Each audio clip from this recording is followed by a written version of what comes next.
Hello विद्यार्थियों, आज हम पढ़ेंगे हिंदी के व्याकरण का रस टॉपिक। आज कुछ बताएंगे और दो वीडियो में हम समाप्त करेंगे।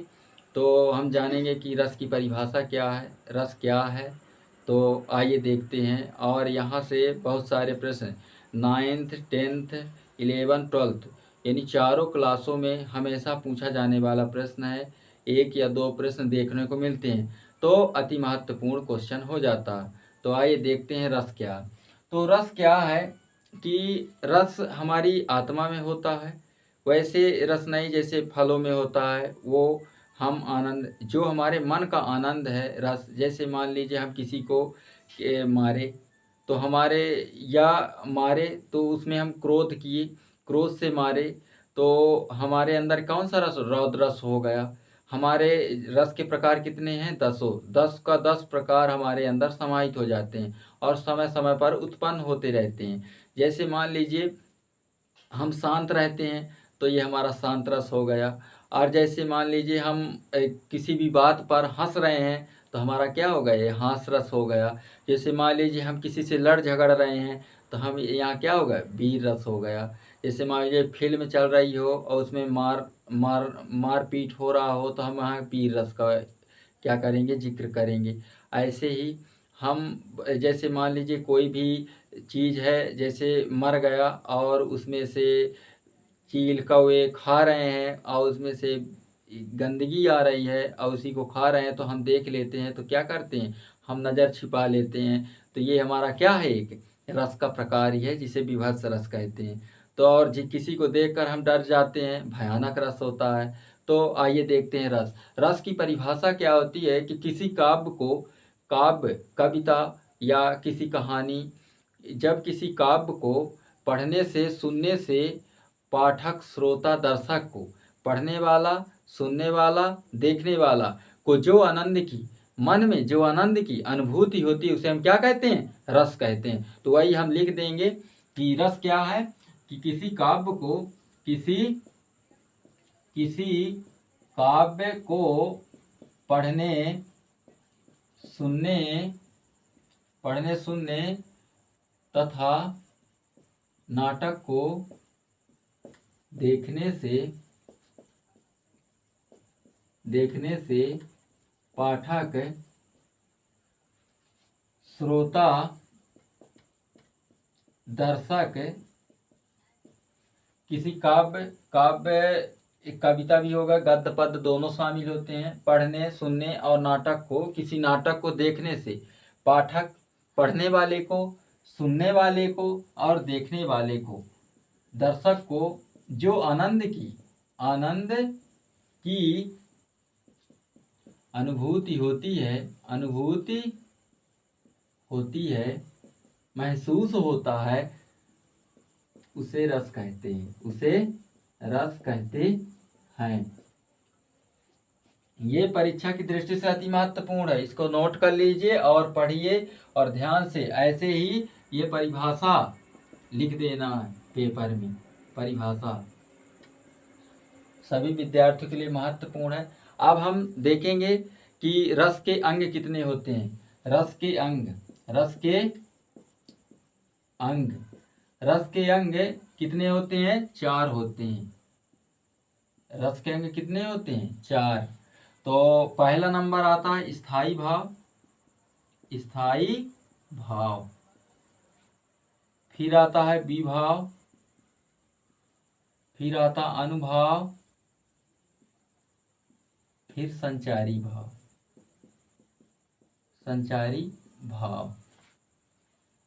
स्थाई भाव की अब इसकी संख्या पूछ लेता है। रस के अंग हरदम पूछे जाने वाला प्रश्न है कि रस के अंग कितने होते हैं, तो 4 होते हैं। कितने होते हैं, 4। स्थाई भाव, विभाव, अनुभाव, संचारी भाव। स्थाई भाव की संख्या कितनी होती है, 10। विभाव की क्या होती है, आलंबन और उद्दीपन 2। अनुभाव की संख्या 8 से 8। संचारी भाव की संख्या 33। हमेशा पूछे जाने वाला क्वेश्चन की स्थाई भाव की संख्या कितनी होती है, 10। संचारी भाव की संख्या कितनी होती है, 33। अनुभाव की 8, विभाव की 2।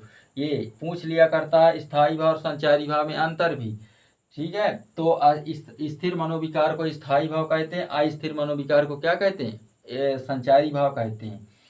और इसके भी दो आलंबर और उद्दीपन प्रकार है।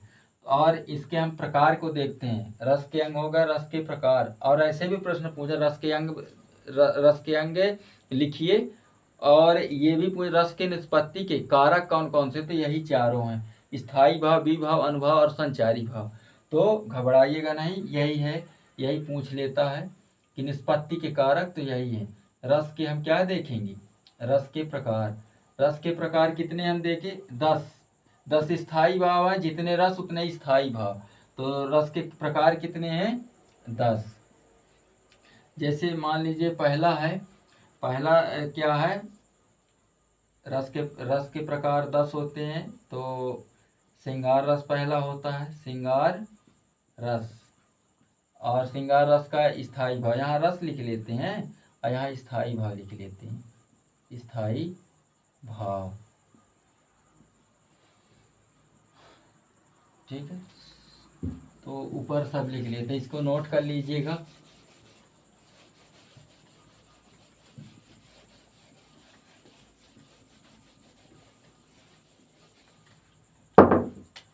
रस के प्रकार और स्थायी भाव, स्थायी भाव। क्या है रस के स्थायी भाव और प्रकार। रस का प्रकार क्या है, पहला है श्रृंगार रस, 10 होते हैं। श्रृंगार रस और रति इसका स्थायी भाव है, रति यानी प्रेम होता है। दूसरा होता है शांत रस और इसका होता है निर्वेद। फिर होता है वीर रस, फिर होता है, इसका स्थायी भाव होता है वीर रस का उत्साह। चौथा नंबर क्या होता है, हास्य रस, इसका स्थायी भाव होता है हास। फिर होता है विभत्स रस और इसका होता है स्थायी भाव जुगुप्सा। छठवां नंबर होता है भयानक रस, इसका स्थायी भाव क्या होता है,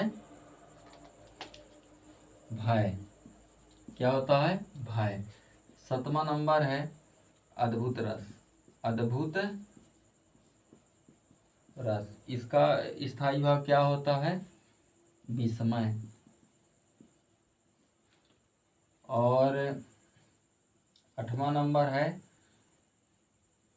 कि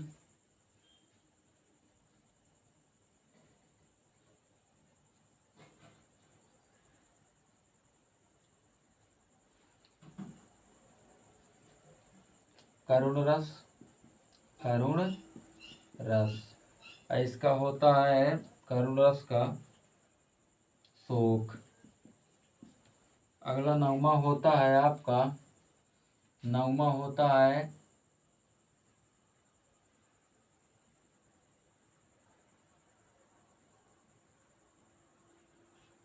क्रोध किसका है, क्रोध किसका, रौद्र रस का क्रोध। और 10वां नंबर कौन सा है, किसका है, वात्सल्य रस का, वात्सल्य रस का क्या है, वात्सल्य रस का स्थायी भाव क्या है,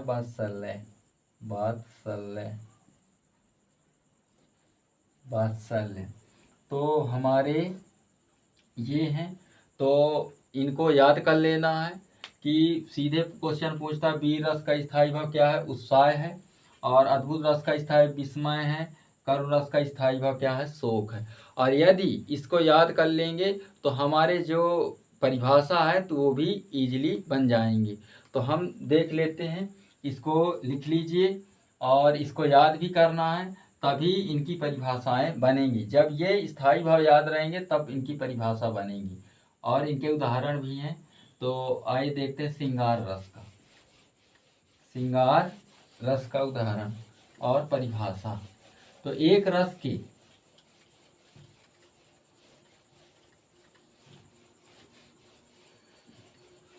तो हम देते हैं श्रृंगार रस। श्रृंगार रस, श्रृंगार रस। श्रृंगार रस की परिभाषा है कि सहृदय के हृदय में रति नामक, इसका स्थायी भाव क्या था? रति नामक स्थायी भाव का विभाव अनुभव, चार अंग थे, स्थायी भाव, विभाव, अनुभव और तथा संचारी भाव से संयोग हो जाता है हृदय में, तो हमारा कौन सा रस होता है? श्रृंगार रस होता है। इसी को लिख देंगे सहृदय के हृदय में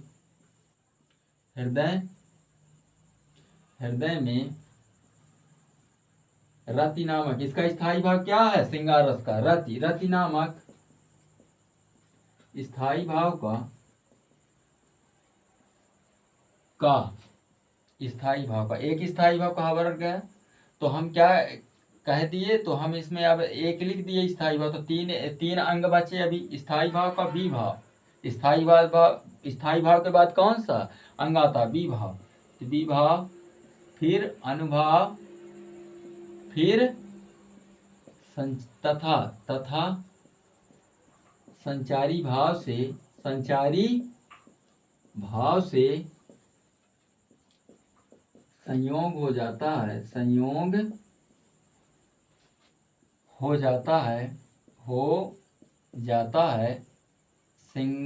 वहाँ श्रृंगार रस होता है, वहाँ श्रृंगार रस होता है। तो इसको याद करना है। और अब जैसे मान लीजिए वीर रस का सबकी सेम परिभाषा है। क्या बदलेगा? यहाँ रति, जैसे यहाँ रति है तो ये बदल जाएगा। यहाँ जैसे वीर रस का लिखना है तो यहाँ क्या हो जाएगा? फिर उत्साह हो जाएगा। क्या हो जाएगा? उत्साह स्थायी भाव हो जाएगा। बाकी सहृदय के हृदय में उत्साह नामक स्थायी भाव का विभाव, अनुभव तथा संचारी भाव से संयोग हो जाता है, वहाँ क्या हो जाएगा? फिर इसके जगह में वीर हो जाएगा। ऐसे ही सभी रसों की परिभाषाएं हैं, केवल क्या बदलता है? स्थायी भाव बदलेगा, रति की जगह उत्साह, और या जो स्थायी भाव रहेगा जिस रस का, और यहाँ श्रृंगार की जगह जो रस रहेगा वहाँ लिख देना, बाकी कोई चेंजेस नहीं है। तो इस तरह हम इसको करेंगे। तो अभी तो फिलहाल क्या है? श्रृंगार रस का हम देख रहे हैं। तो इनकी परिभाषा बन जानी चाहिए। तो अब हम उदाहरण क्या लिखेंगे? उदाहरण लिखेंगे। और श्रृंगार रस के भी दो भेद हैं, संयोग और वियोग। जहाँ नायक नायिका आपस में मिलते हैं तो वहाँ संयोग, और जहाँ बिछुड़ते हैं, बिछुड़न का वर्णन होता है, वहाँ क्या हो जाता है? वियोग श्रृंगार रस होता है। दो प्रकार के इनके श्रृंगार रस के प्रकार भी होते हैं, संयोग और वियोग। तो उदाहरण क्या लिखेंगे? राम के रूप निहारती जानकी कंकन नंग की परछाई, यातय सबय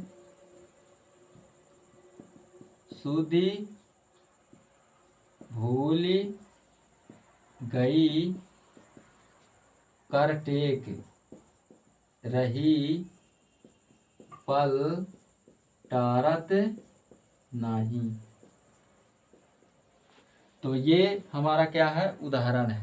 तो इसको हम जब सीधे आता है कि श्रृंगार रस की परिभाषा और उदाहरण सहित लिखिए, तब हम इसको लिख देंगे। तो उदाहरण का क्या है कि जब राम और रामायण में राम और सीता बाग में मिलते हैं तो एक दूसरे को देखते रह जाते हैं, जिससे ये क्या हो जाते हैं कि जो सहेलियाँ होती हैं देखते ही रह जाते हैं। सहेलियाँ ऐसे कर, यानी हाथ होता कर, अपने हाथ को ऐसे ऐसे करती हैं, तब भी उनकी नज़र श्री राम से नहीं हटती हैं, इसीलिए ये दोहा बन गया। तो इसी को लिख देना है। राम के रूप निहारत जानकी कंकन नंग की परछाई, याद सबय सुधि भूल गई, कर टेक रही पल टारत नाहि।